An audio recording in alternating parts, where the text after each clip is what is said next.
Perkenalkan, nama saya Siti Zubaidah dengan NIM 1931 50 10 90 Prodi Manajemen.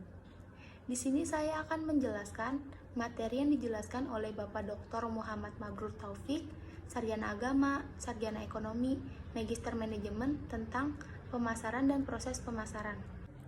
Dalam bab ini dan dua bab berikutnya, kita akan mempelajari lingkungan pemasaran dan cara perusahaan menganalisis lingkungan untuk memahami pasar dan konsumen yang lebih baik.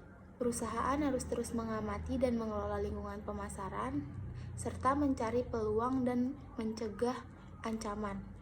Lingkungan pemasaran terdiri dari semua pelaku dan kekuatan yang mempengaruhi kemampuan perusahaan untuk melakukan transaksi bisnis secara efektif dan pasar sasarannya. Lingkungan mikroperusahaan terdiri dari perilaku lain yang dekat dengan perusahaan dan bergabung untuk membentuk jaringan penghantar nilai perusahaan atau mempengaruhi kemampuannya untuk melayani pelanggan. Lingkungan mikro meliputi lingkungan internal perusahaan, beberapa departemen, dan tingkat manajemennya. Karena lingkungan internal itu mempengaruhi pengambilan keputusan pemasaran. Firma saluran pemasaran, pemasok, dan pengantar pemasaran, termasuk penjual perantara, firma distribusi fisik, agen jasa pemasaran, dan perantara keuangan, bekerja sama untuk menciptakan nilai pelanggan. 5 jenis pasar pelanggan meliputi konsumen, bisnis, penjualan pelantara, pemerintah, dan pasar internasional. Pesaing menantang perusahaan dalam usaha melayani pelanggan dengan lebih baik. Terakhir, beragam masyarakat mempunyai kepentingan aktual atau potensi atau dampak bagi kemampuan perusahaan untuk memenuhi tujuannya. Lingkungan makro terdiri dari kekuatan sosial yang lebih besar yang mempengaruhi keseluruhannya lingkungan mikro. Kekuatan-kekuatan ini membentuk peluang dan menempatkan ancaman bagi perusahaan. Lingkungan makro terdiri dari kekuatan sosial yang lebih besar yang mempengaruhi keseluruhan lingkungan mikro.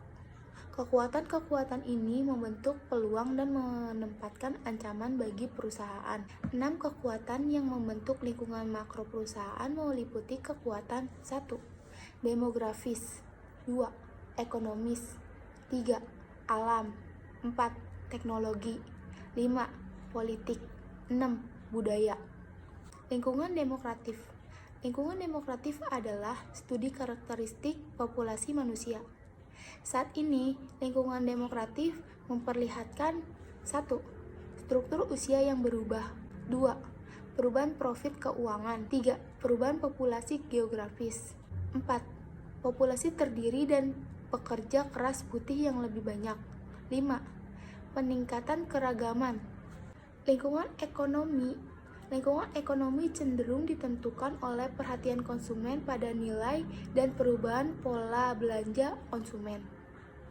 Saat ini, konsumen yang terperas secara finansial sedang mencari nilai yang lebih besar, kombinasi yang tepat dari kualitas dan jasa yang lebih baik pada harga yang wajar. Perubahan lingkungan demokratif dan lingkungan ekonomi. 1. Distribusi pendapatan juga berubah. 2. Orang kaya semakin kaya, kelas menengah menurun, dan orang miskin tetap miskin, menghasilkan 2 tingkat lebih besar. 3. Secara banyak perusahaan melakukan penawaran pemasaran mereka pada 2 pasar yang berbeda, orang kaya dan orang miskin. Lingkungan alam. Lingkungan alam memperlihatkan 3 gejala utama. Yang pertama, kelangkaan bahan mentah tertentu. 2. Tingkat populasi yang lebih tinggi. 3. Semakin banyaknya intervensi pemerintah dan manajemen sumber daya alam. Kepedulian lingkungan menciptakan peluang pasar bagi perusahaan yang waspada. Lingkungan teknologi ada 2. Yang pertama, lingkungan teknologi menciptakan peluang dan tantangan. Yang kedua, Perusahaan yang gagal mengikuti perkembangan teknologi akan kehilangan peluang produk dan pemasaran baru. Lingkungan politik. Lingkungan politik terdiri dari hukum, badan, dan kelompok yang mempengaruhi atau membatasi tindakan pemasaran. Lingkungan budaya terdiri dari institusi dan kekuatan yang mempengaruhi: pertama, nilai; yang kedua, persepsi; yang ketiga, selera; yang keempat, perilaku sosial. Lingkungan budaya memperlihatkan: yang pertama, kecenderungan menuju kepompong digital; yang kedua, kepercayaan kepada institusi yang semakin berkurang; yang ketiga, peningkatan rasa patriotisme; yang keempat, kepedulian terhadap alam yang semakin besar; yang kelima, spiritualisme baru; yang keenam, pencarian nilai yang lebih berarti dan abadi. Lingkungan pemasaran. Perusahaan dapat secara pasif menerima lingkungan pemasaran sebagai elemen yang tidak dapat mengendalikan di mana mereka harus beradaptasi, menghindari ancaman, memanfaatkan peluang yang ada. Atau perusahaan dapat mengambil tindakan proaktif, bekerja untuk mengubah lingkungan dan tidak bereaksi terhadapnya. Setiap saat, perusahaan harus berusaha proaktif dan reaktif. Di sini saya akan menjelaskan apa itu pemasaran. Pemasaran adalah proses di mana perusahaan menciptakan nilai bagi pelanggan dan membangun hubungan pelanggan yang kuat untuk menangkap kembali nilai dari pelanggan. Proses pemasaran terdiri dari 5. Yang pertama, memahami pasar kebutuhan serta keinginan pelanggan. Yang kedua, merancang strategi pemasaran yang digerakkan oleh pelanggan. Yang ketiga, membangun program pemasaran integrasi yang memberikan nilai yang unggul.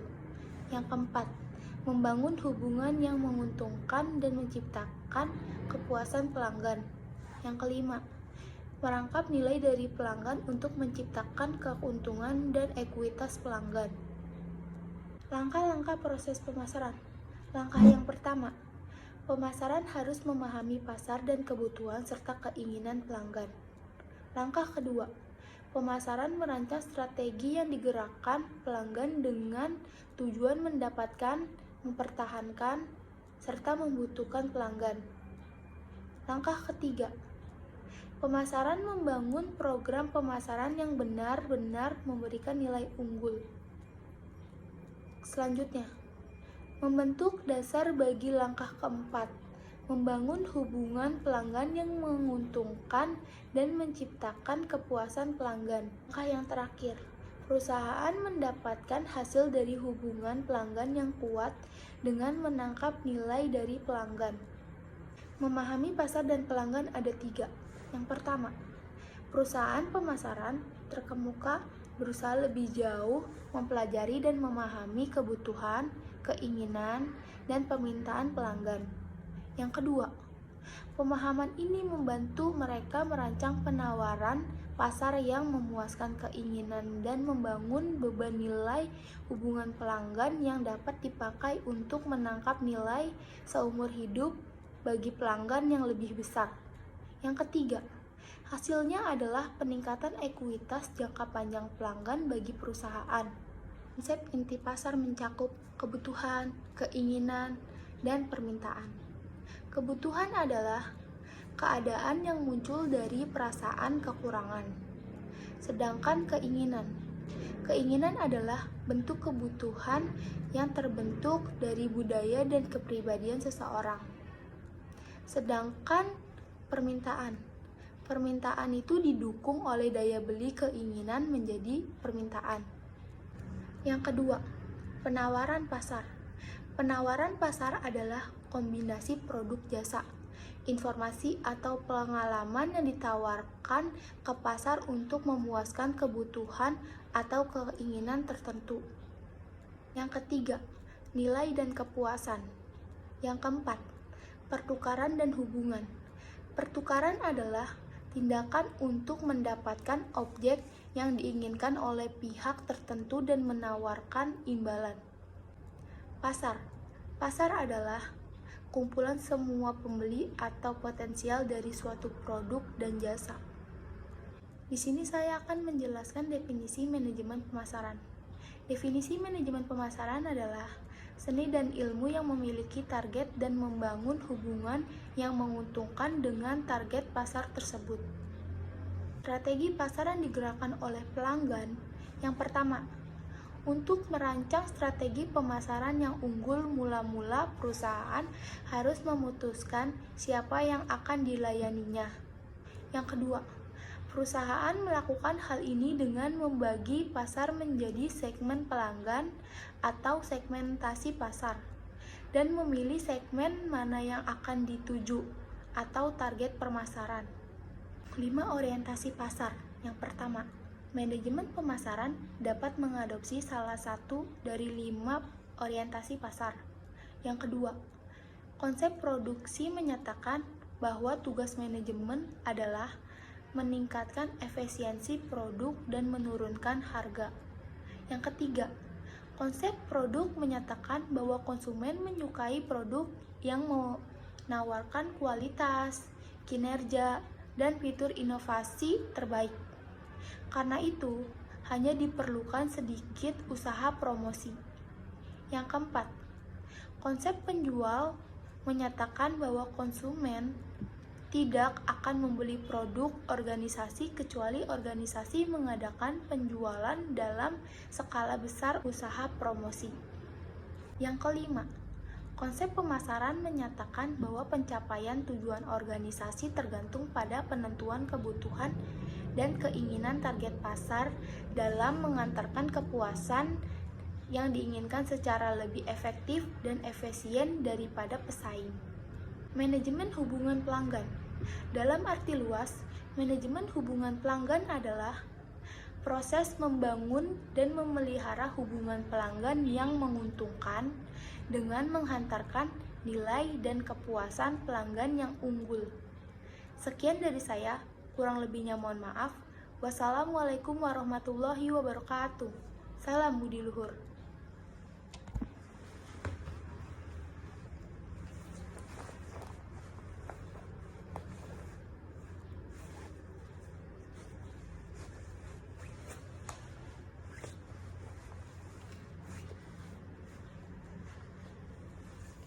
Assalamualaikum warahmatullahi wabarakatuh. Salam budi luhur. Perkenalkan, nama saya Siti Zubaidah dengan NIM 1931 50 10 90 Prodi Manajemen. Di sini saya akan menjelaskan materi yang dijelaskan oleh Bapak Dr. Muhammad Mabrur Taufik, Sarjana Agama, Sarjana Ekonomi, Magister Manajemen tentang pemasaran dan proses pemasaran. Sekian dari saya, kurang lebihnya mohon maaf. Wassalamualaikum warahmatullahi wabarakatuh. Salam budi luhur.